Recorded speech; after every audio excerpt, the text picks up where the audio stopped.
Baik, selamat pagi. Assalamualaikum warahmatullahi wabarakatuh. Oke,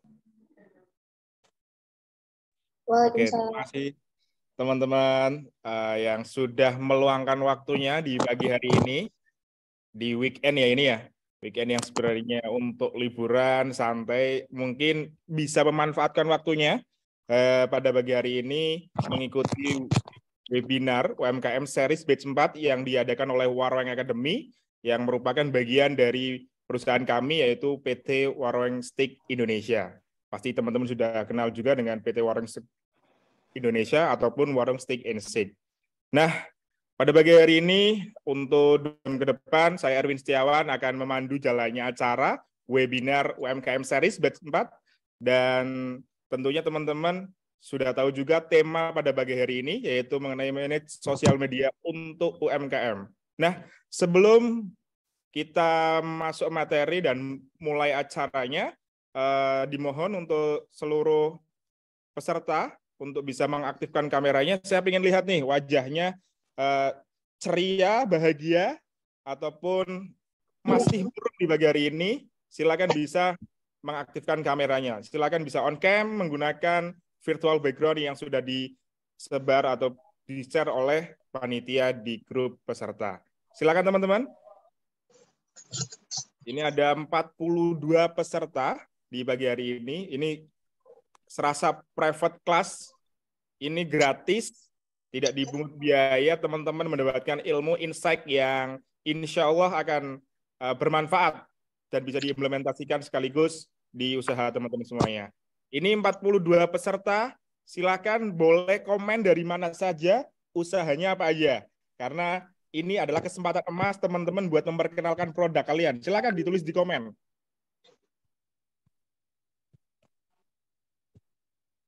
Oke, Bondowoso hadir. Wah, oke, tidak apa-apa kalau nggak menggunakan virtual background, nggak apa-apa karena nggak support. Yang penting tetap ikut sampai sesi akhir. Pasuruan, Malang, Yogyakarta. Mana lagi nih? Usahanya apa? Solo. Wah, pagi hari ini dari seluruh Indonesia mungkin ya. Batam, wah keren. Batam, kemudian Riau, Gorontalo, Tangerang. Boleh dong sebutin dong usahanya apa nih? Jangan cuma domisilin saja. Kalimantan Barat, Mas Andi, Kalimantan Barat. Boleh dong sebutin usahanya apa nih? Boleh. Nasi goreng. Saya di usaha Sweet Shop Premium Donuts. Oke. Kemudian Klaten, usaha Omoni, usaha cuci. Oke, banyak sekali ya pada pagi hari ini. Silakan teman-teman bisa memperkenalkan usahanya lewat kolom komentar. Karena ini kesempatan emas buat teman-teman supaya tahu brand Anda apa. Biar nanti kalau misal ada yang interest, kemudian minat, kan bisa tuh follow Instagram saya kalian. Pembuatan mie sagu, wah menarik nih.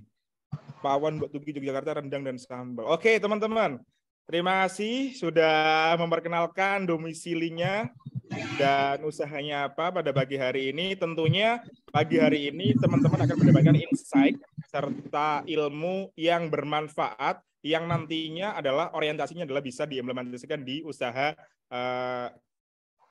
ibu-ibu ataupun bapak-bapak, mbak-mbak, mas-mas pada pagi hari ini. Belum ada usaha Kak, masih mahasiswa baru, boleh. Yang nggak punya usaha hari ini masih cari ide, boleh dong. Untuk bisa belajar dulu, karena nggak harus punya usaha dulu untuk belajar di Warweng Academy. Kalian belum punya usaha, cari ide, idenya di mana? Ya di Warweng Academy. Ini akan menyediakan kelas-kelas gratis untuk para pelaku MKM.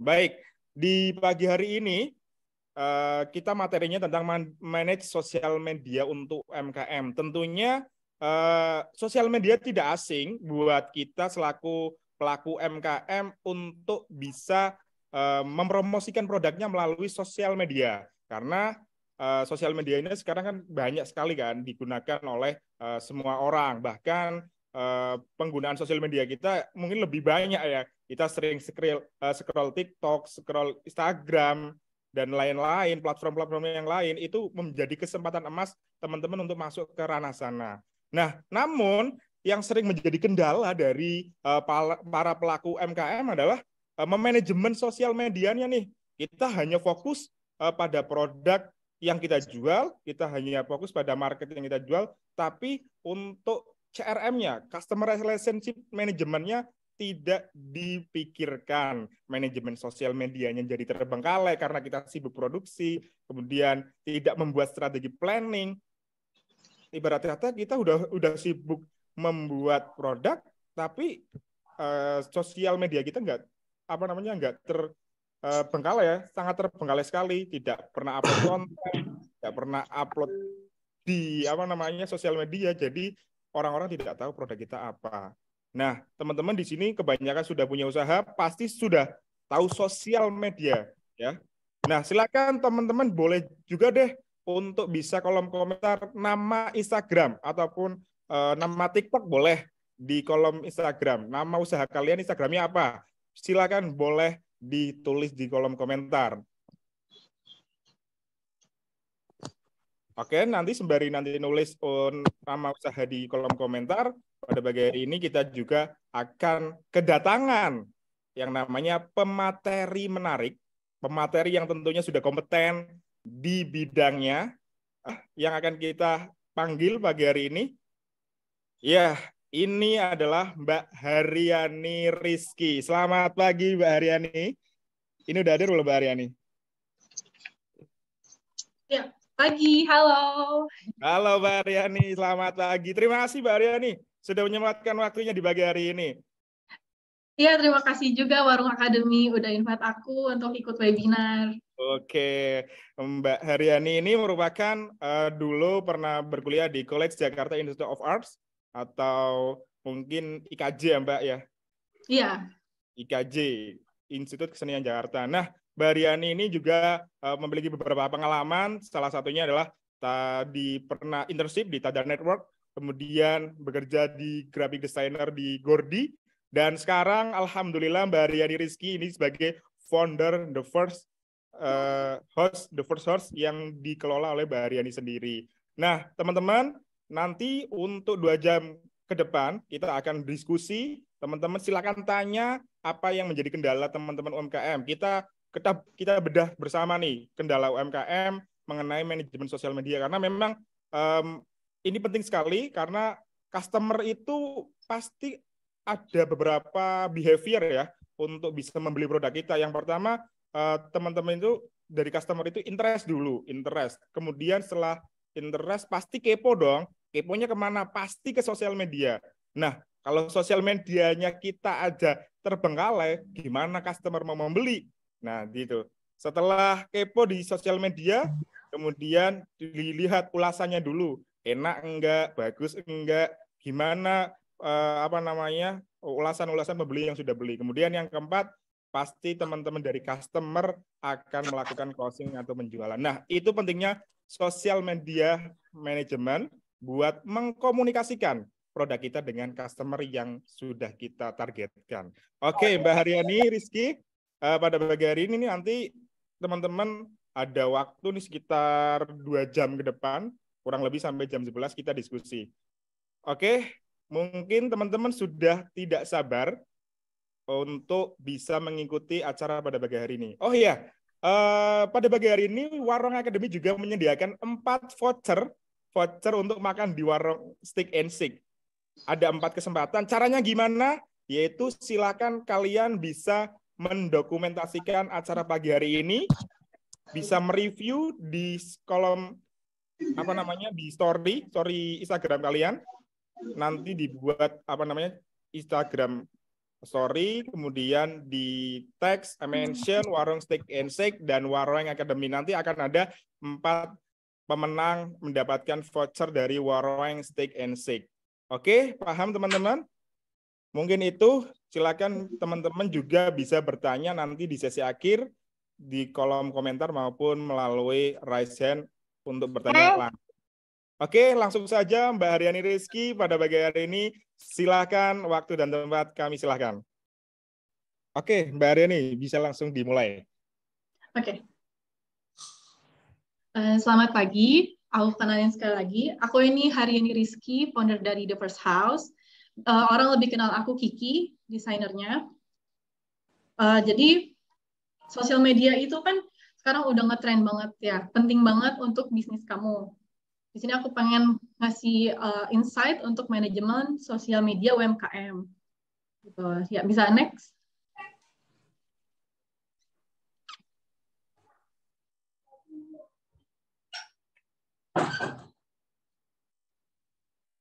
Ya, jadi awalnya The First House itu berdiri tahun 2019.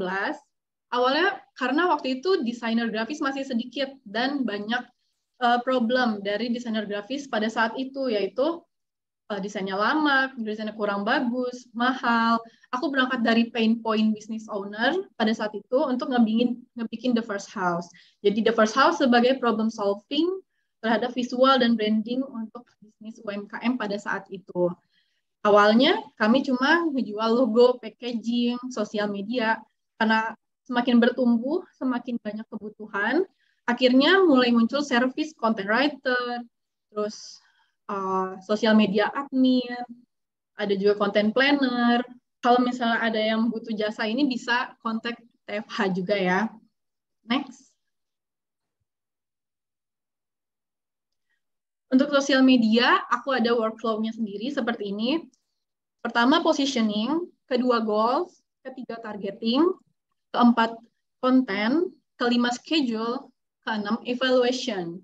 Ini sebaiknya berurutan, tapi kalau mau diacak lagi, seperti misalnya pertama targeting, kedua positioning, itu juga bisa. Kalau aku seperti ini flow-nya. Nah, next.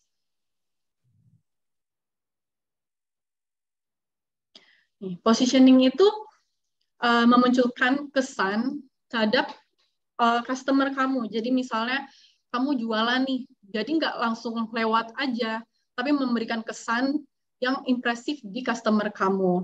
Supaya penawarannya tuh sesuai sama target market. Jadi kalau kita punya persepsi kan lebih gampang diingat ya sama audiens kita. Next. Seperti di sini contohnya. 4 brand yang aku tunjukin di sini itu brand skincare dengan jualan produk yang sama. Tetapi mereka ini punya positioning yang berbeda. Kayak Wardah. Wardah itu lebih fokus ke produk yang halal. Jadi fokusnya itu ke muslimah, ke orang yang lebih ke religiusnya. Untuk Emina, fun and playful. Itu positioningnya dia. Karena target audiensnya ini adalah remaja atau anak sekolahan yang baru mau menggunakan skincare atau make up. Desainnya juga bisa dilihat perbedaan dari Wardah dan Emina. Wardah itu lebih simple, Emina lebih dynamic dan colorful. Terus ada lagi Something dan Scarlett. Something ini lebih dikenal dengan variasi produknya. Jadi ada banyak produk serumnya, produk make up-nya dibanding brand-brand lain. Di situ. Untuk Scarlett, dia memang sesuai dengan tagline-nya, whitening, Scarlett whitening. Dikenal dengan whitening produknya. Jadi karena masing-masing mempunyai position yang berbeda, jadi bisa saling berkompetisi lebih sehat gitu. Terus bisa punya target audiens yang sesuai dengan tujuan dari bisnisnya tersendiri. Next. Ya, ini cara menentukan positioning, ada 5.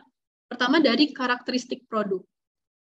Jadi kalau kita udah kenal tentang produk atau service kita bisa menonjolkan karakter dari produk itu atau membangun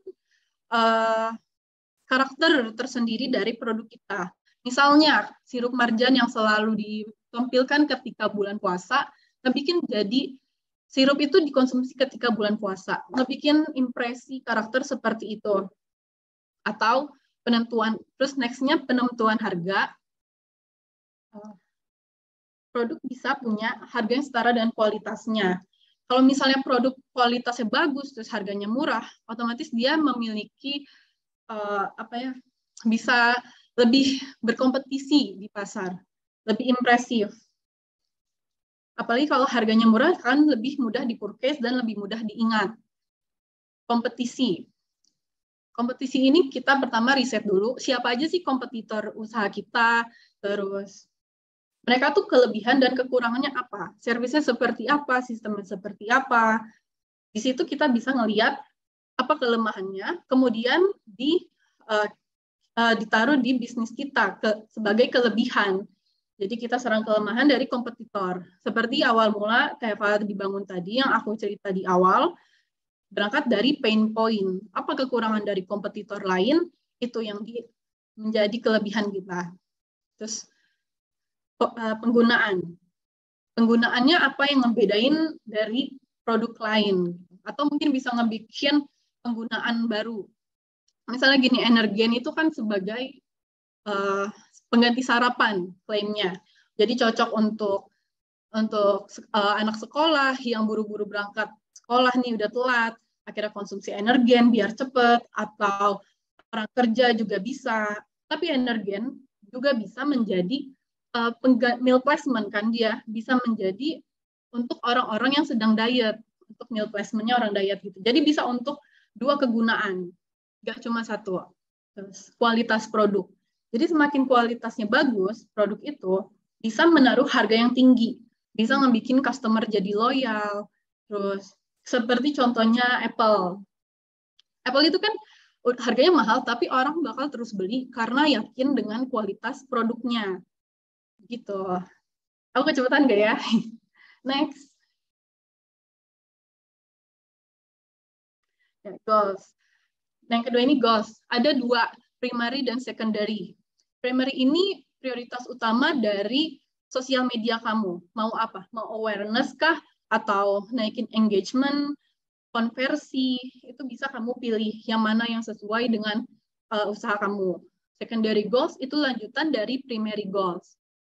Jadi kalau misalnya mau awareness itu kan biar dikenal sama orang-orang. Secondary-nya berarti posting setiap hari, atau mungkin endorse, kayak begitu. Next.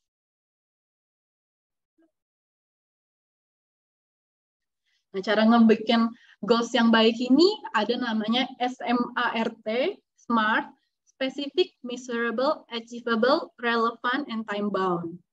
Spesifik ini jelas gitu, fokus, jadi nggak luas. Apa yang kita mau itu dikerucutin. Nggak bisa, akan sulit kalau kita mau misalnya awareness sekaligus naikin sales gitu. Jadi harus step by step. Measurable. Di sini kita harus punya metrik atau punya daya ukur dari goals tersebut. Misalnya kalau ngomongin sosial media, kita bisa ngelihat insight dari sosial media. Apa yang mau diambil? View-nya kah? Reach-nya? Comment, mention, itu yang kita fokusin. Itu yang dicantumkan di goals nanti. Achievable, menyesuaikan dengan sumber daya yang dimiliki. Misalnya kamu ngerjain sosmed ini sendiri, atau mungkin berupa tim cuma 2 orang, atau mungkin timnya besar, atau mungkin outsourcing, itu disesuaikan lagi dengan sumber dayanya. Jadi mampu nggak nih kalau kita achieve misalnya 100 followers? Kalau mampu, iya ya udah. Tapi kalau misal cuma sendiri, 100 followers misal dalam seminggu, itu kan too much ya. Kayak sulit gitu. Jadi yang achievable aja, tapi jangan terlalu rendah juga goals-nya, karena nanti jadi under challenge, terlalu gampang untuk diambil. Jangan terlalu over juga, karena nanti bisa ngebikin tim jadi pesimis, terus jadi kecewa juga ketika nggak mendapatkan hasilnya. Terus relevan ini sesuai dengan misi atau tujuan dari usaha kamu. Contohnya gini, kamu mau jadi snack yang enak.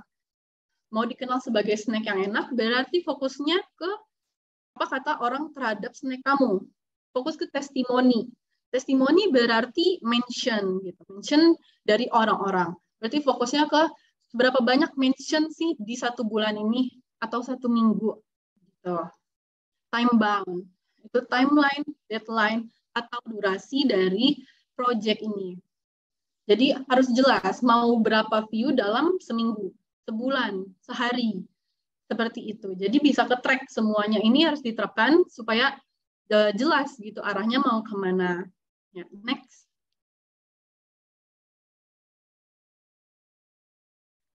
Ya, ini contoh penerapan dari sistem SMART tadi. Goals-nya, memiliki 100 followers baru di akun Instagram dalam 1 bulan. Spesifik, akun Instagram. Measurable-nya 100 followers. Achievable, bisa didapatkan jika kamu punya tim, relevan, meningkatkan awareness. Kalau bisnis kamu berusaha untuk meningkatkan awareness, maka ini adalah cara yang tepat. Time bound, 1 bulan. Jadi udah jelas gitu, nggak usah panjang-panjang. Kalau mau didetailin lagi juga bisa. Yang jelas ada SMART ini. Gitu. Next.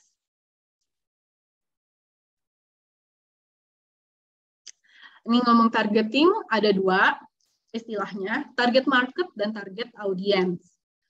Bedanya itu target market menggunakan produk atau jasa kamu, sedangkan target audience membeli produk atau jasa kamu. Target market dan target audience bisa jadi orang yang sama, bisa juga orang yang berbeda. Nih, contohnya gini, perempuan yang menggunakan skincare, maka dia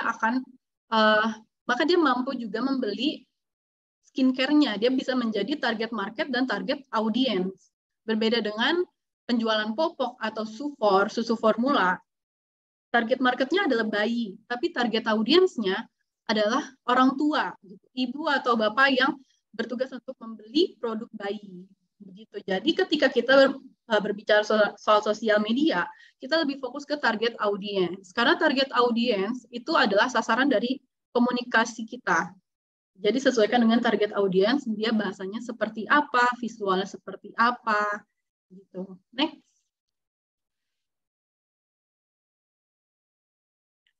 Ya, ini ada lagi. Sebenarnya targeting itu ada banyak caranya. Ada profiler, ada customer journey. Nah, ini aku pakai teknik namanya segmentasi. Kebagi 4. Yang pertama itu geografis. Secara geografis, itu lingkungan atau lokasi dari target audiens kamu. Contohnya kota, negara, bahasa, jarak dari rumah dia ke toko kamu. Ini penting banget, karena kita perlu melihat bagaimana cara dia berkomunikasi atau visual yang biasa dia terpapar sehari-harinya. Kalau misalnya dia tinggalnya di daerah yang menggunakan bahasa Jawa, maka kita juga sebaiknya menggunakan bahasa sehari-harinya dia, pakai bahasa Jawa atau Indonesia. Kalau menggunakan bahasa Inggris kan kurang masuk ya nanti. Kurang masuk ke target audiensnya. Nah, selanjutnya demografik. Demografik ini lebih ke variabel jenis kelamin, usia, pendidikan, pekerjaan, income, status, agama, dan ras.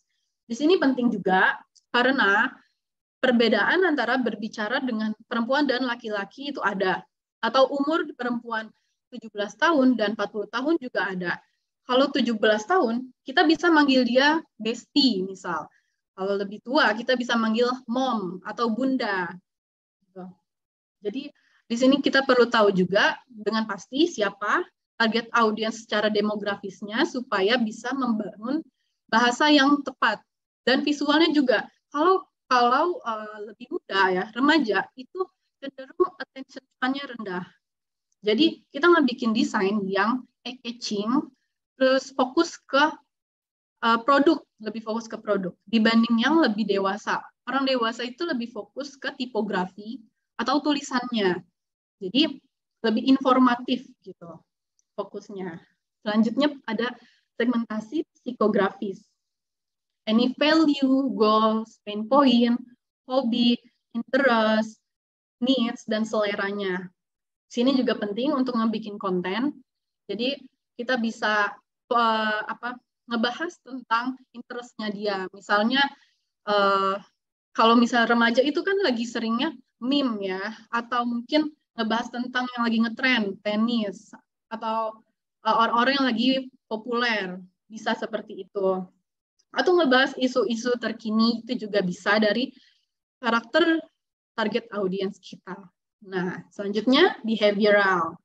Itu lebih ke habit dari cara dia berinteraksi di sosial media. Jadi macam-macam orang itu. Ada yang nge-like, ada yang nge-view, ada yang nge-save, ada yang komen. Jadi kita pelajarin, ini target audiens kita kayak gimana sih? Atau dia nge-purchase ketika apa? Kalau ada triggernya tuh apa? Gitu. Kebiasaannya apa sih dalam menggunakan sosial media? Seperti itu. Next.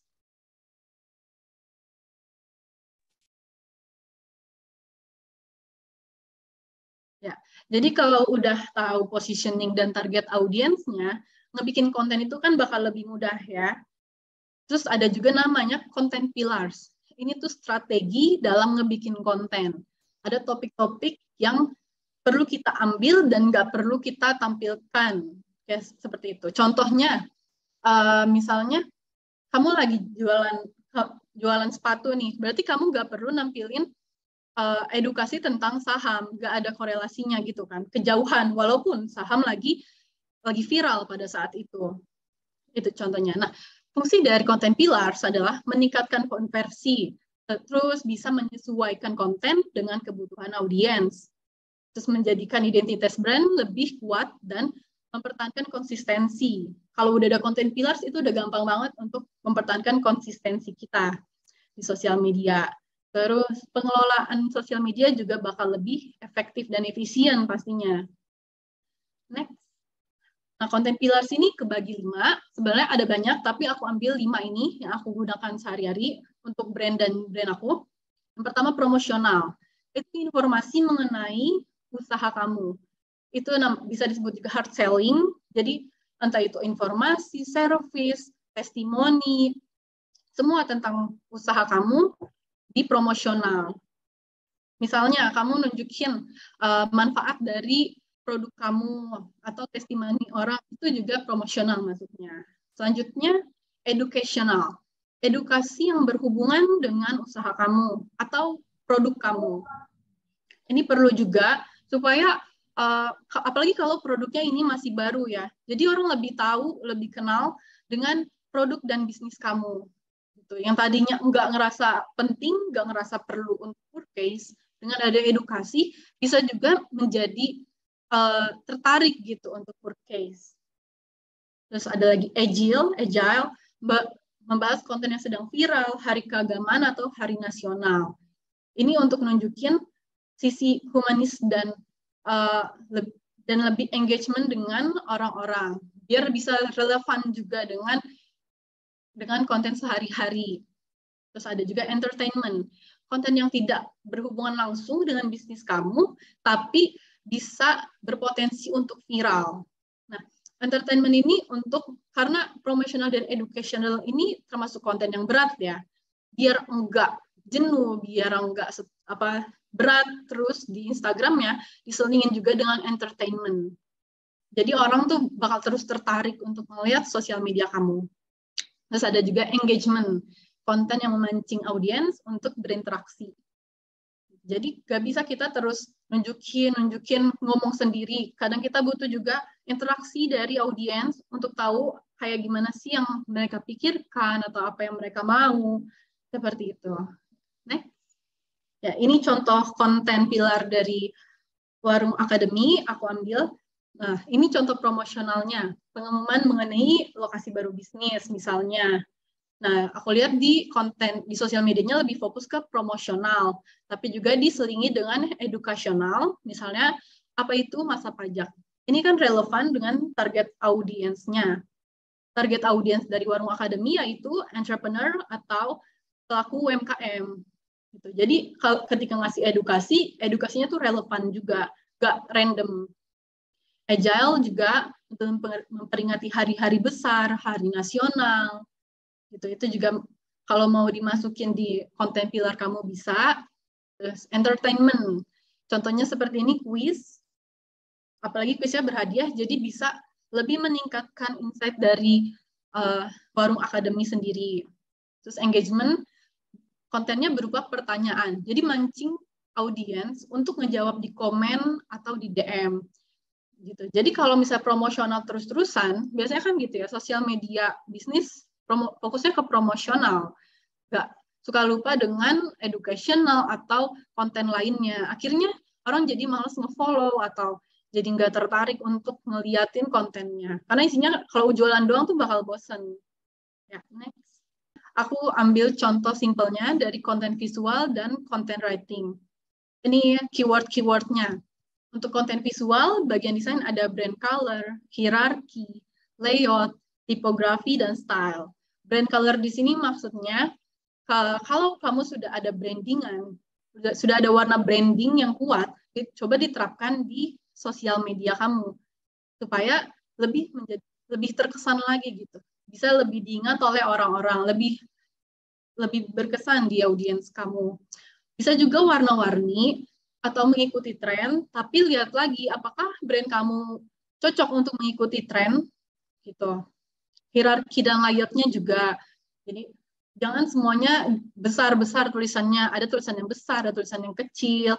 Misalnya mau nunjukin produknya dibuat besar, tulisannya kecil, seperti itu. Layoutnya juga untuk tata letak. Buat jangan terlalu dempet, jangan terlalu jauh juga.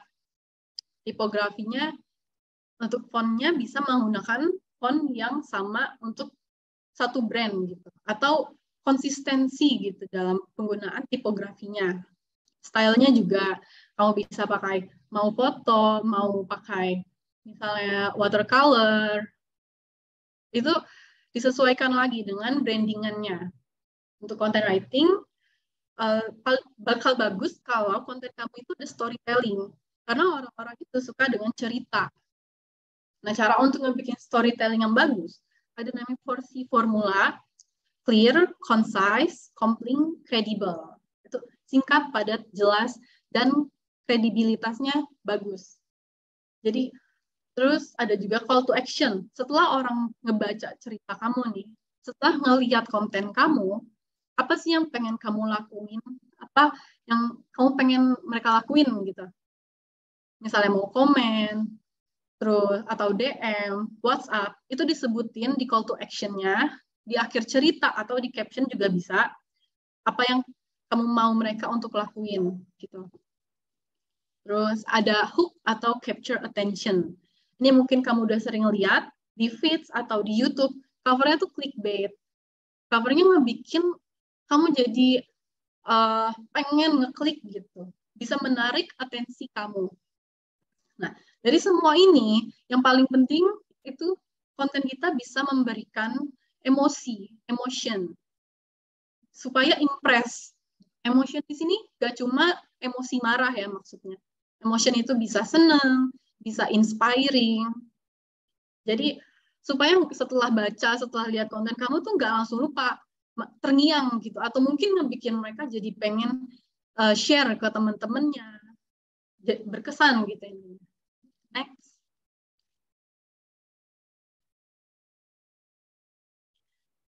Ini contoh konten buatan TFH. Yang pertama, hook-nya ini jelas, agak drama gitu kan, desainnya ditolak, tulisannya desain ditolak, tapi di-share oleh desainer, orang yang jualan desain. Kan nggak bikin orang jadi pengen ngeklik ya, bikin penasaran. Nah, terus sebenarnya ini feeds-nya lebih panjang lagi, tapi aku singkat, aku ambil 5 bagian aja. Nah, terus ini berupa storytelling juga, alur pengerjaan project, kenapa bisa sampai ditolak desainnya. Terus ada juga bukti screenshot, bukti briefnya, dan hasil desainnya untuk nunjukin kalau ini tuh kredibel, ini ceritanya beneran ada. Penulisannya juga singkat-singkat aja, singkat padat, supaya clear dan karena target audiens TFA ini memang kurang suka ngebaca bacaan yang panjang, lebih suka ke visual, lebih ke desainnya, objeknya. Makanya aku perbesar fokusnya tuh di desainnya, bukan di tulisannya. Tulisannya kecil aja dan sedikit aja. Di sini ada juga sisi emosinya di bagian plot twist ini, karena setelah udah nunjukin semua desain nih, banyak desain, ternyata kaliannya masih gak suka. Nah, di situ kan ngebangun emosi dari audiens. Jadi pengen komen gitu bawaannya. Terus setelah itu, di akhirnya ditutup dengan call to action. Ada pertanyaan, kalau kamu suka desain nomor berapa? Dari 1 sampai 5 desain. Gitu. Jadi kalau misalnya ada juga nomor WhatsApp, kalau mungkin tertarik setelah melihat desain-desain tadi. Gitu. Nah, kenapa aku tunjukin feeds yang ini? Karena ini salah satu feeds yang insight-nya tinggi, engagement-nya tinggi. Karena oke, di komennya kurang banyak, tapi banyak orang yang nge-share, yang nge-save dari feeds ini. Karena ngelihatnya menarik gitu. Impresif. Next.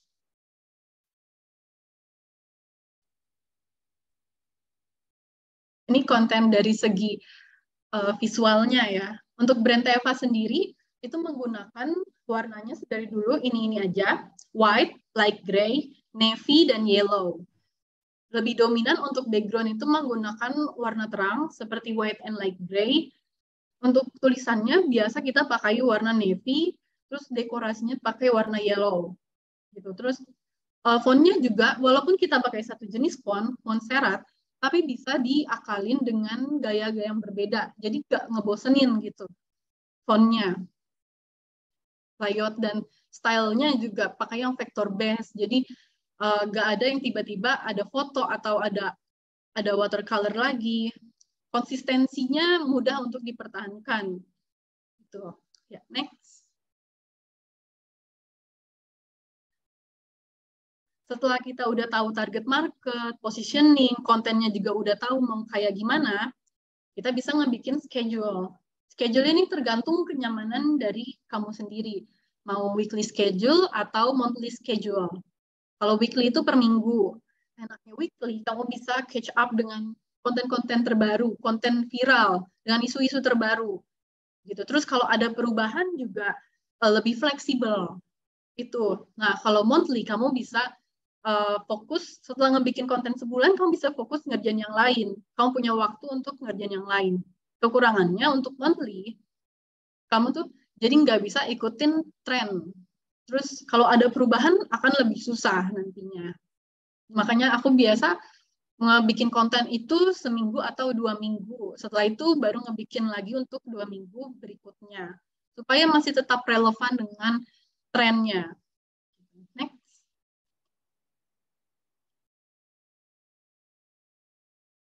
Nah, untuk schedule sendiri aku biasa pakai Figma dan Trello. Tujuan untuk nge-schedule itu hemat waktu, lebih teratur, lebih mudah untuk mempertahankan konsistensi brandnya, terus mudah untuk menerapkan konten pilar, kontennya juga jadi lebih berkualitas. Kamu bisa pakai aplikasi ini kayak Google Calendar atau Excel senyamannya aja. Nah, jadi nanti diselang-seling gitu, di schedule ada konten promosi, edukasi yang tadi udah kita bahas.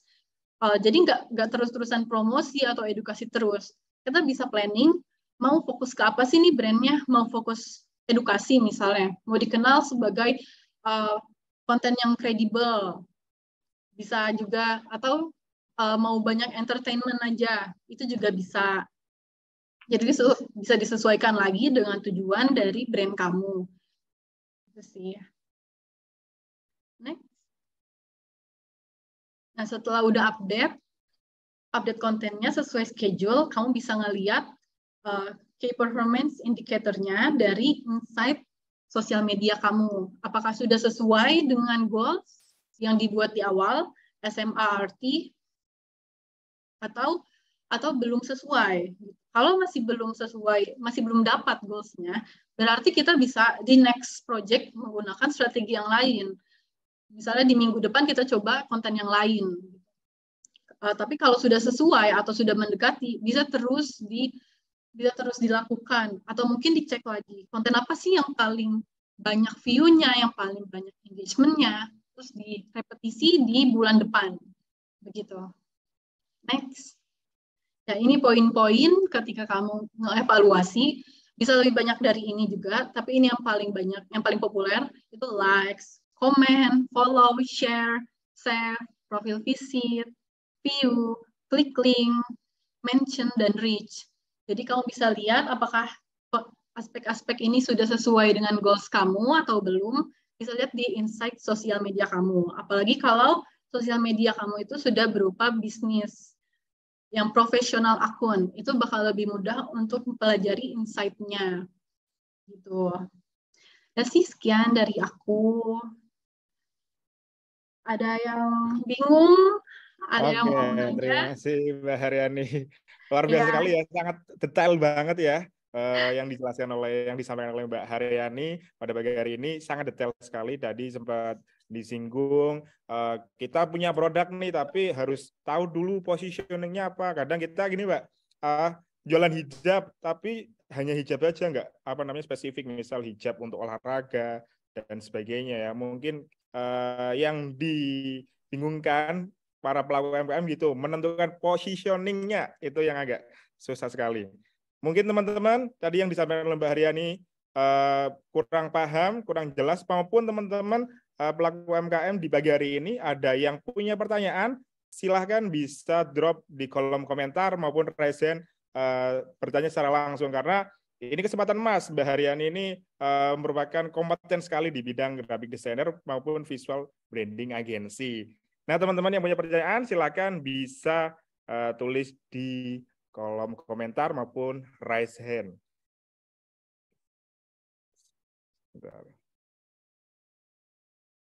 Oke, ini ada beberapa pertanyaan, Mbak. Saya bacakan saja ya, ini di kolom komentar. Yang pertama dari Mas Eka Dian, mungkin bisa didemokan sedikit kolaborasi pemakaian aplikasi Trello, Figma, dan lain-lain biar bisa langsung dipraktekin. Mungkin bisa, Mbak, untuk bisa didemokan secara langsung aplikasi tadi, schedule ya, mengenai Trello, Figma, dan lain-lainnya. Langsung, aduh gimana ya? Verbal aja kali ya. Oh boleh, silakan. Ya, jadi kalau di Trello itu bisa ngebikin namanya to do, ada segmennya to do, doing, atau misalnya mau per bulan juga bisa, nanti dibuat sama kamu senyamannya, terus masing-masing ada task-nya. Terus kalau misalnya kamu bekerja sama dengan tim itu juga bisa lebih enak di Trello, karena bisa nunjukin siapa PIC dari masing-masing task, siapa person in charge-nya. Jadi terus ada juga bisa ngebikin deadline. Nanti kalau udah netapin deadline bisa ada alarmnya juga tuh, HP-nya bisa bunyi begitu. Terus ada juga durasi pengerjaan bisa dicantumin juga tuh di Trello. Setelah done juga ada bisa di list apa aja yang berhasil, apa yang kurang, apa yang bisa dievaluasi lebih lanjut. Begitu kalau Trello. Nah, kalau Figma itu bisa ngedesain juga di sana, lebih kompleks. Selain bisa ngedesain, ada kalender yang terhubung dengan Google Calendar di Figma, kalau nggak salah. Jadi, ketika udah dicantumin di situ, semua satu tim langsung tahu, oh di hari ini update-nya ini, oh di bulan depan ada ini, seperti itu. Terus kalau di Figma juga bisa banyak fitur-fiturnya, kayak misalnya meeting di sana, itu juga bisa seperti itu. Udah jelas. Itu pertanyaan gedenya itu, apakah bisa diaplikasikan di produk makanan, F&B kebab? Itu gimana tuh, Mbak, kalau sekelasnya UMKM kecil, mungkin kebab kan kaki limanan. Bagaimana kita untuk manajemen sosial media, harus buat konten planning dan lain-lain, itu kira-kira ada masukan mungkin dari Mbak Haryani? Ya, untuk kita ini. Bisa juga kita content planning tuh nggak harus desain yang didesain pakai aplikasi ya. Bisa juga berupa foto, misalnya foto makanan kamu, atau foto ketika ada pelanggan, foto store kamu, itu juga bisa dijadikan konten untuk di konten pilar, itu masuk promosional, bisa seperti itu. Kayak gitu. Oh ya, itu ya. Kita bisa mengaplikasikan apapun yang tadi disampaikan oleh Mbak Aryani, Trello dan lain-lainnya bisa diaplikasikan oleh semua jenis usaha. Nah, pertanyaan selanjutnya ini dari Larissa. Saya seorang mahasiswa yang juga punya usaha. Yang saya tanyakan, bagaimana sih cara kita agar bisa memanage waktu antara kuliah dan usaha? Biasanya anak-anak kuliah ini udah sibuk kuliah, sibuk bisnis, kontennya terbengkalai. Nah, gimana tuh? Dari Mbak Haryani sendiri, mungkin punya pengalaman seperti itulah. Oh ya, aku juga sih, ketika aku ngebikin Teva itu keadaannya aku masih kuliah kan. Jadi aku aku kuliah ngebikin Teva sambil kerja juga di kantor. Nah, caranya itu ngebikin sistem kalau aku. Jadi ada waktunya kita kuliah, fokus kuliah, untuk kerja-kerja, untuk konten juga ada. Selingin misalnya 1 jam untuk konten setiap harinya, lama-lama itu bakal konsistensi itu bakal bagus untuk sosial media kamu. Nah, kalau misalnya bingung nih, harus ngebikin konten yang beda setiap hari, kamu ngebikin namanya guide, ngebikin ide abang. Misalnya, kamu mau bikin fungsi produk, edukasi, itu diulang lagi juga nggak apa-apa. Di minggu depan diulang lagi kontennya nggak apa-apa. Direpetisi atau repost aja juga bisa gitu. Yang penting kita show up. Jadi orang nggak lupa sama brand kita. Gitu. Nah, itu ya tips dari Mbak Aryani yang mungkin dulu juga membangun usahanya dari kuliah, kesibukan kuliah itu memakan waktu, menyita waktu banyak. Ya, seperti itu tipsnya ya. Mungkin Larissa ada yang boleh ditanyakan lagi, nanti bisa ditulis di kolom komentar. Oke, pertanyaan selanjutnya dari Samudra Beruto. Dalam penentuan ya ini, dalam penentuan bentuk teks lebih dari 2 font, cocoknya ke jenis apa ya? Dan berapa ukuran font yang bagus untuk judulnya? Mungkin ini tadi ya, mengenai konten visual dan konten writer ya. Oke, bisa dijelaskan Mbak Riani itu? Oh iya, bisa. Jadi kalau itu ada namanya font serif, font sans serif. Jadi font serif itu font yang ada kakinya gitu. Jelasinnya gimana ya? Ada kakinya. Kalau font sans serif itu yang nggak ada kakinya. Kayak misalnya gini, Arial itu font sans serif. Times New Roman font serif. Itu ya pertama. Terus jadi kalau penggabungannya kita bisa ngelihat brandnya tuh mau membuat impresi apa sih, karakternya mau seperti apa. Kalau mau elegan, kita pakai font yang serif, kayak Times New Roman. Penggabungannya dengan font handwriting, misalnya Lucida handwriting, begitu. Untuk kalau misalnya mau terlihat fun, kita bisa pakai font yang sejenis, yang lebih dinamis, kayak Comic Sans atau Jokerman, tapi mungkin yang lebih bagus dari itu ya. Nah, penggabungannya juga bisa antara font yang playful dan font yang sans serif, font yang tidak berkaki. Jadi kalau misalnya font yang serif, yang berkaki itu lebih cocok ke elegan, serius, formal, sedangkan handwriting juga begitu. Kaligrafi lebih cocok untuk yang formal, yang elegan. Kalau mau lebih nyantai, lebih playful, bisa pakai yang sans serif. Begitu penggabungannya. Udah jelas Wah, belum ya? jelas ya, itu jelas banget mengenai konten visual, konten writer ya. Nah, teman-teman yang mau bertanya, sekali lagi saya ingatkan di Warung Academy Series 4 ini menyediakan 4 voucher untuk para peserta. Silakan bisa membuat konten di acara pagi hari ini melalui IG Story. Nanti bisa di-mention Warung Academy dan Warung Stick ya. Mungkin itu. Dan ini ada pertanyaan selanjutnya, Mbak. Kalau untuk font tipografi, referensinya lebih banyak dari web Davon ya Kak. Untuk masalah algoritma, waktu planning update biasanya pukul berapa? Nah, ini yang ditanyakan mengenai tipografi serta logaritmanya itu biasanya customer jam berapa sih, pukul berapa gitu. Oh gitu. Kalau untuk font, kalau Davon itu kan kebanyakan lisensinya bukan untuk komersil ya. Jadi kalau bisa dihindarin, di Canva juga bisa dipelajarin lagi lisensinya apakah untuk komersil atau untuk personal use. Nah, kalau website yang pasti bisa komersil itu Google Font. Kamu bisa coba lihat-lihat fontnya di Google Font aja. Atau kalau misalnya mau ada font yang disuka di Davon juga bisa, nanti kamu bayar untuk lisensinya biar bisa komersil. Nah, untuk jam update-nya, itu kamu bisa lihat di insight brand kamu. Di situ ntar kelihatan orang-orang tuh pada lebih suka update-nya di jam berapa sih atau di hari apa, tertingginya tuh di mana. Kalau di TFA sendiri tertingginya dari jam 9 pagi sampai jam 6 sore. Jadi aku update di sekitar jam itu. Tapi kalau kamu mau nyoba di jam-jam lain juga bisa. Kalau mau ngetes, untuk sebenarnya algoritma ini tuh kalau kontennya bagus, mau kamu update jam berapa aja, pasti view-nya tinggi, pasti banyak yang melihat, begitu. Karena orang bakal nge-share, bakal komen, bakal likes. Nah, kalau udah seperti itu kan bakal muncul di explore followers kamu. Nah, tadi aku lupa jawab untuk ukuran fontnya ya. Ukuran font itu bisa disesuaikan lagi dengan kebutuhannya di mana. Medianya tuh apa. Kalau Instastory, itu kan attention span orang sebentar banget ya, cuma 15 detik.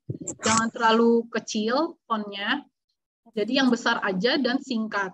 Untuk di feeds bisa lebih panjang lagi fontnya, lebih kecil dan panjang gitu, banyak tulisan. Kalau di video juga lebih singkat aja dan besar tulisannya. Untuk ukuran disesuaikan lagi dengan medianya ya, nggak bisa di top gitu harus 72 poin kayak begitu. Oke, itu ya ada dua perbedaan kita untuk apa namanya membuat tipografi mungkin bisa di Davon ataupun di web lainnya. Dan untuk feed sama video juga disesuaikan saja ya. Kalau di video nggak perlu panjang-panjang teksnya, kita lebih visual untuk mengkomunikasikan dengan audiens. Kemudian selanjutnya nih, cara membangun konten agar banyak interaksi ke akun. Terkadang susahnya bangun akun itu follower. Nah, ini udah disinggung tadi di awal mengenai goals untuk bisa mendapatkan 100 sampai 1000 follower dalam 1 bulan. Mungkin lebih detailnya bagaimana Mbak itu? Mungkin susah banget ya kalau kita usaha awal membangun follower atau mendapatkan follower. Ya, cara untuk dapetin follower selain kontennya yang bikin orang gemes untuk nge-follow nih, itu juga bisa kayak tadi bikin kuis berhadiah, bikin giveaway, atau endorse. Jadi orang tuh bisa dengar dari mulut orang lain tentang brand kamu. Begitu.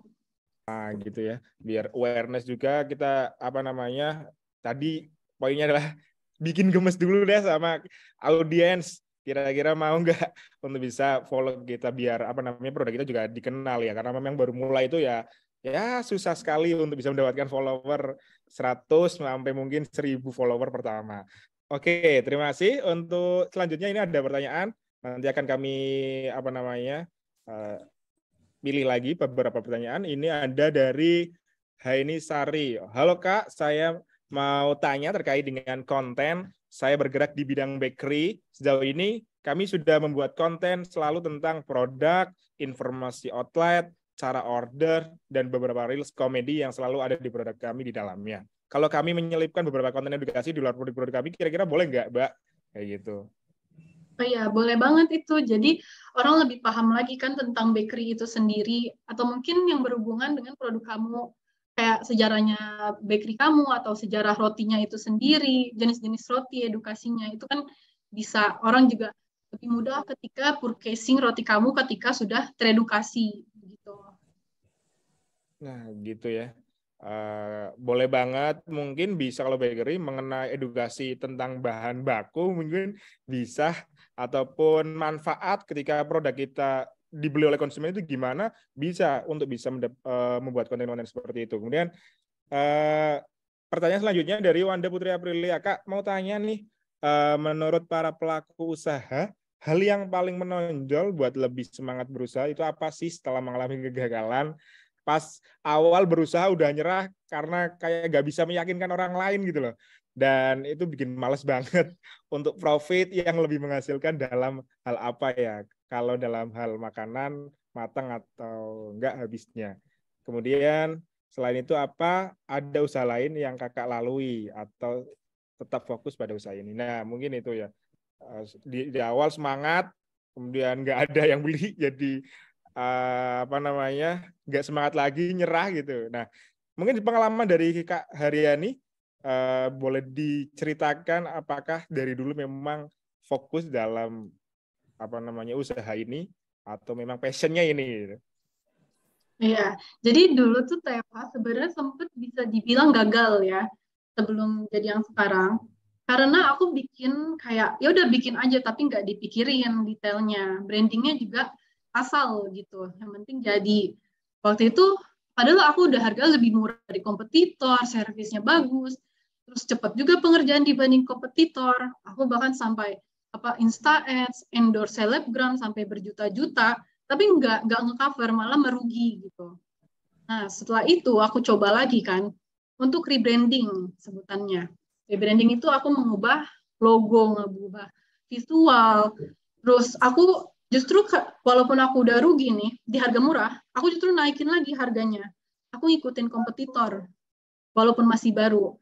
Berani aja gitu kan. Nah, ternyata ketika aku udah naikin harga, terus visual sosial medianya berubah, orang justru lebih percaya sama aku, sama TFH. Makanya bisa naik lagi. Bisa kayak sekarang gitu, konsisten. Nah, aku juga ada sempat ada cerita juga dari ownernya Amazara, brand sepatu. Jadi dulu dia pernah jualan sepatu nih, harganya murah. Kualitas bagus, harga murah. Tapi di situ nggak laku produknya. Setelah dia naikin harganya, orang ngeliat kalau sepatu ini tuh bagus gitu, jadi naik penjualan karena orang masih berpikir harga sama dengan kualitas gitu. Jadi brandingnya aja sih dimainin, di positioningnya kamu pelajarin lagi. Apakah target audiens kamu akan mempurchase di harga segini? Apakah target audiens kamu akan mempurchase ketika melihat sosial media kamu bentuknya seperti ini? Gitu. Jadi coba dievaluasi lagi. Terus kalau gagal kita coba lagi kan, coba lagi cara lain, strategi lain gitu. Itu aja sih.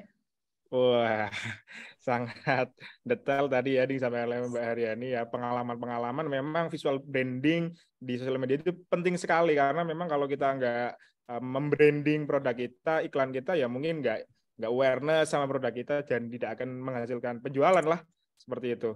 Nah, ini apa namanya? Ada pertanyaan lagi dari Lili Novita Sari. Adakah cara yang dapat diterapkan menentukan goals yang dapat dicapai? Mungkin apa namanya? Cara untuk ngiklan biar benar-benar tercapai targetnya gitu.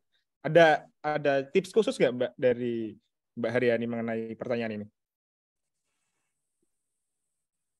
Cara untuk mendapatkan goals SMART yang tadi itu ya, caranya pertama kita tuh setelah udah tahu nih spesifiknya, kita tahu cara untuk ngedapetinnya juga, ngebikin langkah yang sistematis dan terplanning gitu. Jadi jangan, kalau misalnya dibilang tadi 100 followers dalam sebulan, kayak berat gitu ya terdengarnya. Tapi kalau kita pecah lagi goals-nya, misalnya tugas pertama ngebikin riset kompetitor. Setelah riset kompetitor, kita bisa ngebikin ide abang, kumpulan dari ide-ide konten. Setelah itu ngebikin konten. Setelah ngebikin konten, ngebikin schedule. Kalau dipecah begini kan jadi terasa lebih ringan ya. Gitu. Apalagi kalau kita udah menyelesaikan satu task, terus lanjut task lain. Jadi lebih achievable aja gitu kalau dipecah cara mendapatkan goals-nya. Gitu sih tips dari aku. Itu Mbak Lili Novitasari. Mungkin ada yang ditanyakan lagi. Tadi udah dijelaskan sama Mbak Haryani. Kalau belum mungkin untuk apa namanya pelaku UMKM pada saat ini kan kesibukannya masing-masing, kita fokus produksi, ngiklan bingung, apa udah kita produksinya sibuk, mana sempat untuk bisa apa namanya membuat konten, harus desain sana sini. Nah, sekarang kan juga banyak ya jasa-jasa seperti marketing communication, visual branding agency, salah satunya TFA.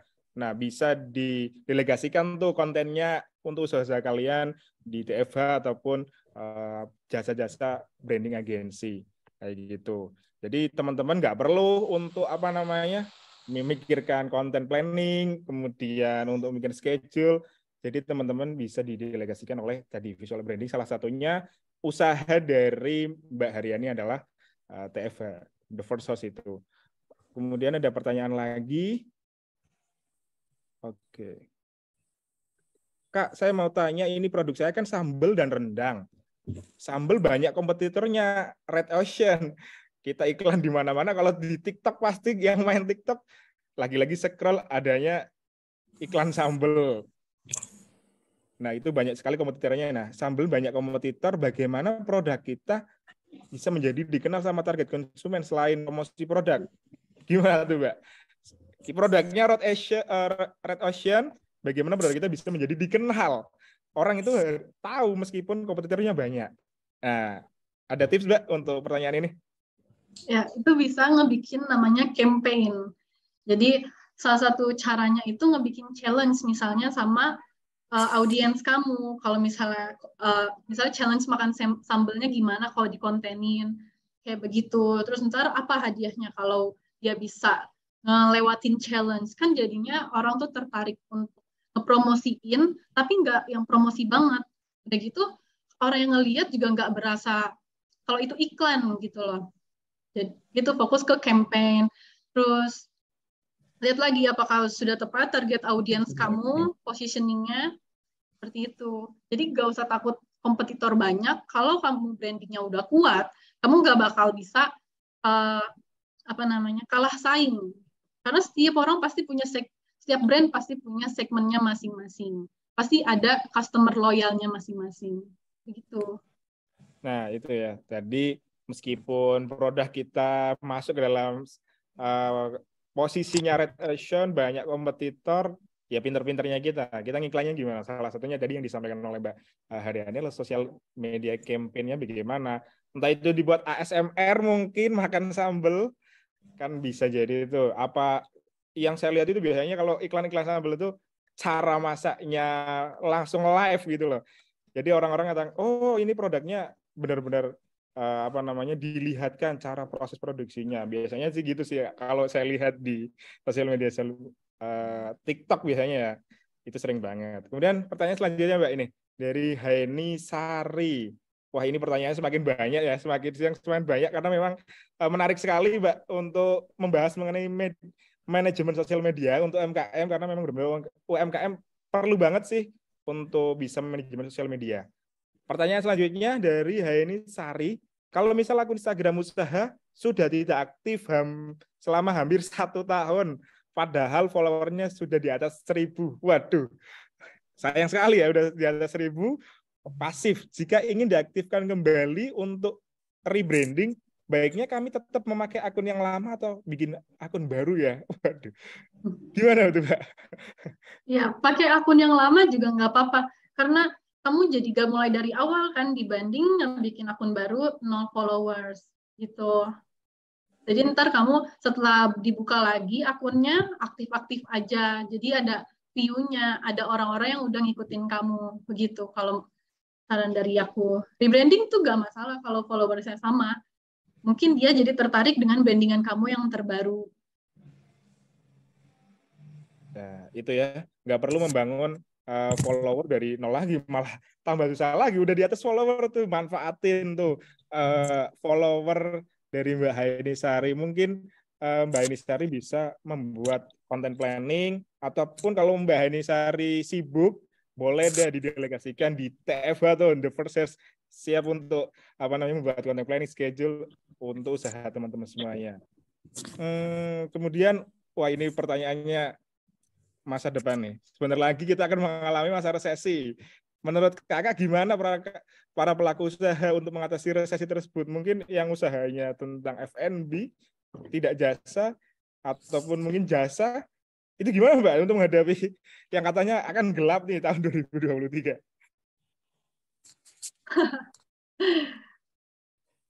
Ya, kita lakuin aja yang terbaik ya. Usaha aja ya Mbak. Iya, konsistensi aja. Apalagi yang bisa dilakuin dari resesi. Struggling aja lah, kita jalani aja ya, karena memang ya kita nggak akan tahu, karena memang kondisi-kondisi seperti ini, apa banyak karyawan di PHK ya, memang di kondisi-kondisi seperti ini harus struggling, apalagi teman-teman UMKM yang ada di bawah ya, memang harus benar-benar berjuang, harus kreatif, nge-create usahanya sendiri buat ditarik atau menemukan pasar sendiri. Nah, ya. Ini pertanyaan dari Kak Hana Ajeng. Kak, jasa agensi branding kan sekarang cukup banyak ya. Bagaimana tips Kakak untuk menarik perhatian dan meyakinkan para klien agar memakai jasa Kakak, khususnya para pelaku UMKM yang baru memulai usahanya? Ya, memang tadi jasa agensi visual branding udah banyak. Bagaimana sih TFA itu mengarungi usaha dari Kak Haryani itu? Ya, jadi aku memang sadar sudah mulai banyak. Aku juga ngelakuin namanya riset kompetitor. Aku bikin di Excel masing-masing harga mereka di range berapa, apa sih promosi yang mereka lakuin, terus apa promosi yang nggak mereka lakuin, kontennya seperti apa. Di situ yang aku pelajarin dari mereka. Nah, kekurangan dari sosial agensi yang lain, sosial media agensi yang lain, itu mereka kurang konsisten dalam update. Terus nggak menyediakan namanya katalog desain. Ada lagi kurang fast response. Terus harganya juga apa ya bahasanya, tidak tetap gitu. Ditembaknya berdasarkan apa itu masih kurang jelas beberapa tempat ya. Nah, aku setelah riset, aku ambil deh tuh kelemahan mereka, aku jadiin kelebihan di aku. Jadi ketika ada orang yang ragu nih untuk order di TFH, aku bisa ngasih tahu mereka nih desainnya tuh bagus-bagus. Terus kalau misalnya order banyak, bisa dapat keringanan harga begitu. Jadi terus juga aku sempat ngetes gitu kan, aku coba order ke tempat lain untuk ngelihat servis mereka tuh kayak gimana sih, gimana cara pengerjaannya, gimana komunikasinya. Nah, biasa mereka jawabnya singkat, terus gak ada sesi konsultasi, langsung desain aja. Terus ketika revisi juga kurang. Nah, di situ aku pelajarin lagi kekurangan mereka, aku ambil, aku taruh di menjadi kelebihan dari TFH. Makanya di TFH jadi ada waktunya untuk konsultasi, terus kalau revisi juga kita diskusi dulu, nggak langsung kita kerjain. Biar tepat sasaran desainnya. Gitu sih. Jadi servisnya tuh enak banget, harganya juga bisa menyesuaikan, terus desainnya juga sesuai dengan selera mereka. Gitu. Makanya aku nggak takut untuk berkompetisi dengan saingan yang banyak. Karena aku udah mendapatkan kelebihan-kelebihan yang mereka nggak punya. Begitu.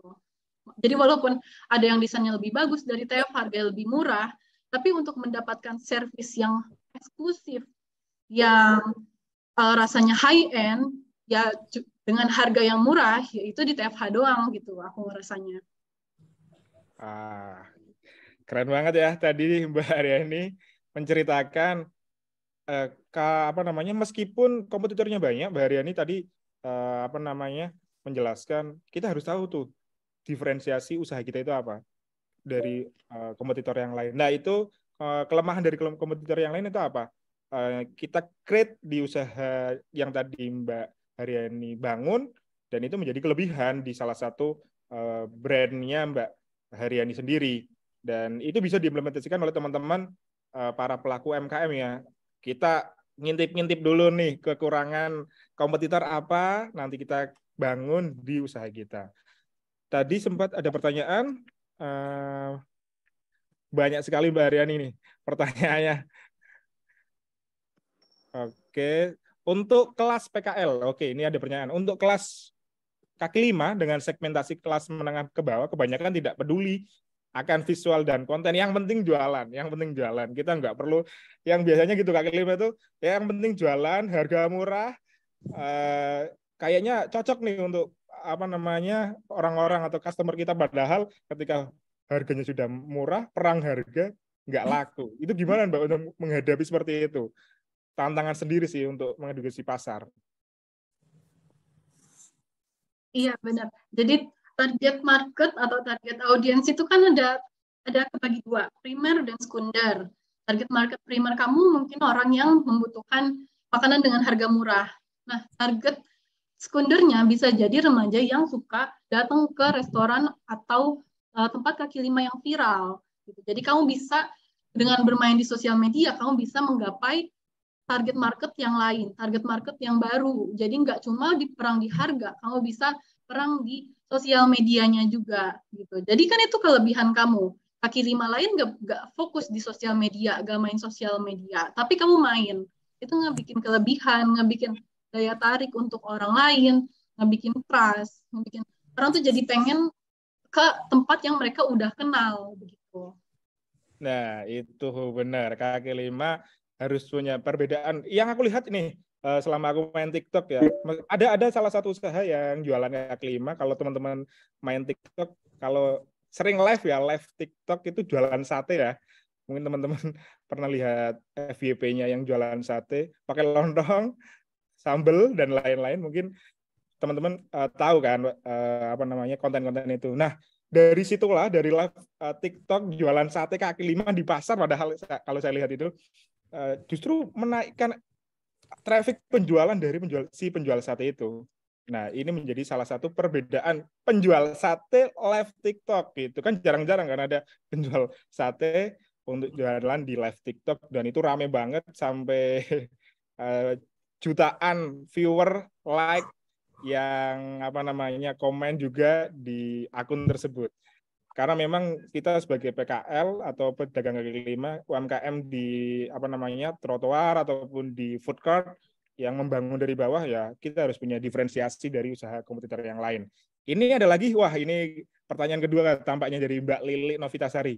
Izin tanya lagi Kak, kira-kira saat ini itu di Instagram lebih relevan membuat konten yang bersifat video Reels ya mungkin atau foto ya Kak untuk meningkatkan engagement. Berhubung di Instagram sekarang sudah ada Reels. Kira-kira bagaimana Kak? Karena memang behavior orang sekarang kita itu seperti apa? Apakah kita harus membuat konten video atau foto? Ya, kalau ngomongin engagement yang tertinggi itu Instagram fokus ke Reels. Reels itu bisa reach banyak, bisa di-view banyak, tapi balik lagi kita perlu namanya konten pilar di feeds-nya. Karena kalau di Reels itu kan cuma sebentar ya, kita gak bisa ngomong banyak, gak bisa cerita banyak, promosi juga cuma sebentar. Jadi tetap untuk ningkatin engagement kita bikin Reels, tapi untuk promosi detail dari produknya, detail dari usahanya bisa di feeds. Terus dari feeds bisa mirroring lagi ke Instastory. Seperti itu. Seperti itu. Oh iya, ini ada pertanyaan lanjutan. Dan seberapa, tadi kan Mbak Lili tanya seperti itu. Kemudian ini lanjutannya, seberapa banyak konten yang harus kita upload dalam sehari, Kak? Kayak gitu. Sebenarnya nggak ada patokan berapa jumlahnya, tapi nggak ada namanya terlalu banyak ya untuk sosial media karena bisa jadi kamu update hari ini 10 gitu, tapi bakal muncul di explore atau di feed teman kamu nggak di dalam waktu yang sama gitu, nggak muncul di explore followers kamu di waktu yang sama, bisa muncul di waktu yang berbeda-beda. Jadi nggak masalah update banyak, tapi update sedikit atau selang-seling juga bisa, misalnya 2 hari sekali atau seminggu hanya 3-4 kali gitu. Yang penting konsistensinya gitu. Semakin kita konsistensi dengan hari dan jam update, maka Instagram tuh bakal ngebikin algoritma yang sesuai dengan target audiens kita.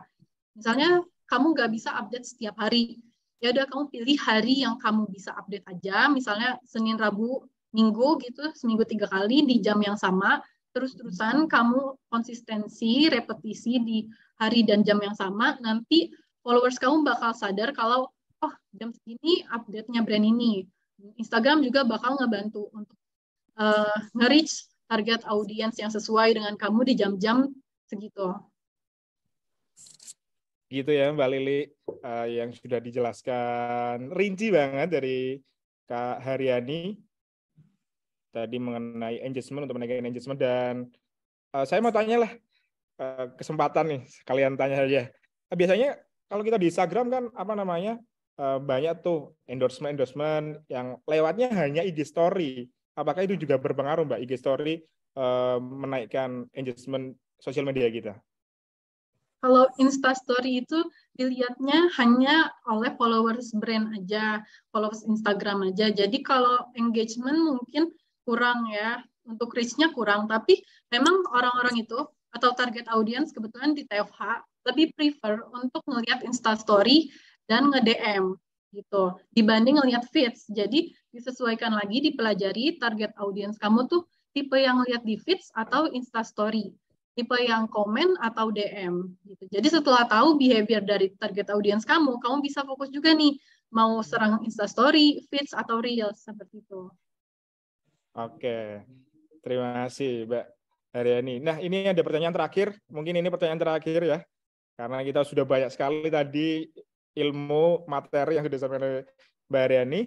Kak, kalau upload konten di feed baiknya setiap hari atau selang-seling Kak harinya? Makasih. Ya itu sebaiknya sih semakin banyak, semakin sering itu semakin bagus karena reach-nya juga makin bertambah kan, reach-nya, view-nya. Terus orang setiap buka Instagram kamu, oh ini langsung ada updatean terbaru gitu. Jadi terlihat lebih aktif, lebih konsisten. Gitu sih, semakin sering semakin baik menurut aku. Gitu ya Mbak Hanifah ya, semakin sering semakin baik karena memang ya kita bangun dulu deh dari awal ya untuk produk kita itu tahu. Jadi tadi sempat disinggung seperti kita promosi, mengedukasi biar target audiens kita tahu untuk bisa membeli produk kita. Mungkin itu pertanyaan terakhir dari Mbak Hanifah. Terima kasih teman-teman yang sudah bertanya. Nanti kita ketemu di batch selanjutnya untuk materi yang berbeda lagi tentunya. Nah, saya sedikit kami mengingatkan untuk teman-teman peserta, sekali lagi akan ada 4 voucher untuk makan di warung Steak and Shake. Caranya gimana? Caranya adalah teman-teman membuat report ya ataupun di IG story nanti mention Warung Steak and Shake, dan teman-teman boleh tulis captionnya di IG story. Nanti ada 4 orang terpilih yang mendapatkan voucher makan di Warung Steak and Shake. Untuk link presensi akan kami share di kolom komentar sekarang. Nanti di link presensi juga akan mendapatkan e-sertifikat yang bakal diunduh oleh teman-teman sekalian.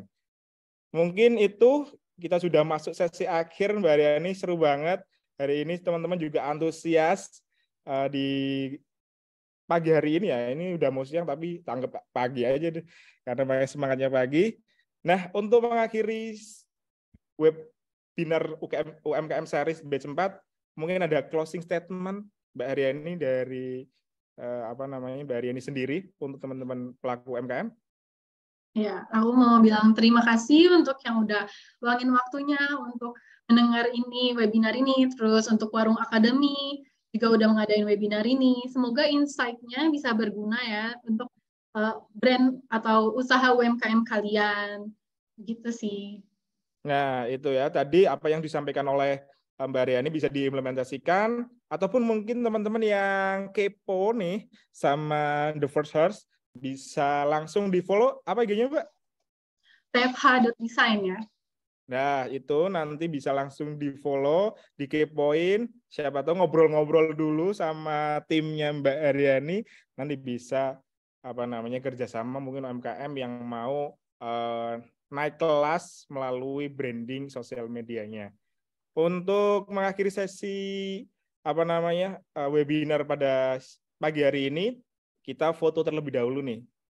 Silakan untuk operator, kita foto terlebih dahulu. Oke, teman-teman on cam semua ya. Kita foto sesi akhir, kita on cam. Gimana? Udah semua?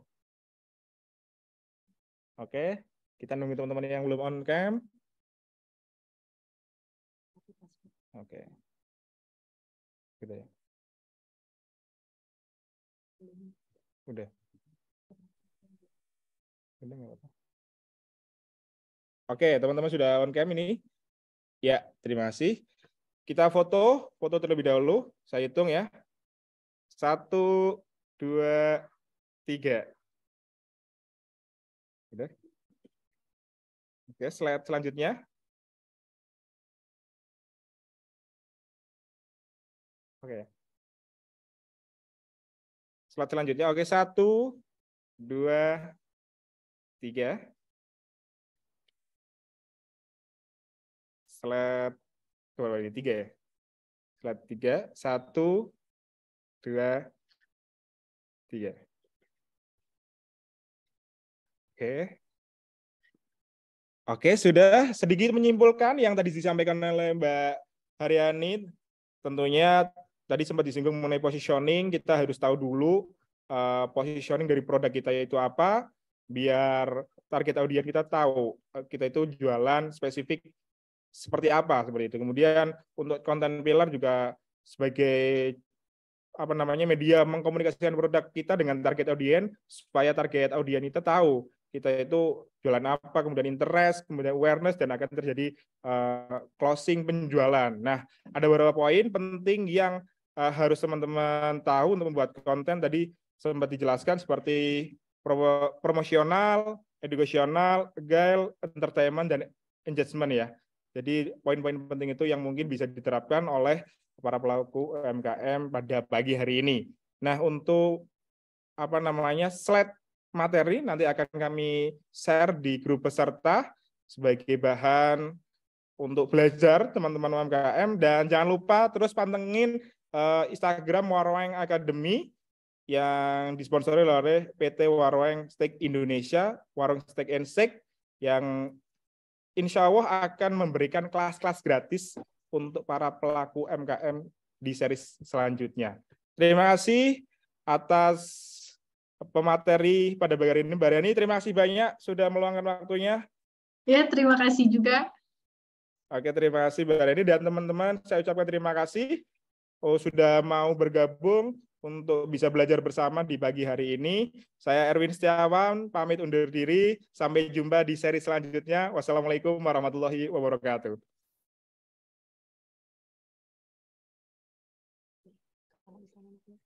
Silakan Mbak Riani kalau bisa live boleh. Ya, oke. Makasih ya.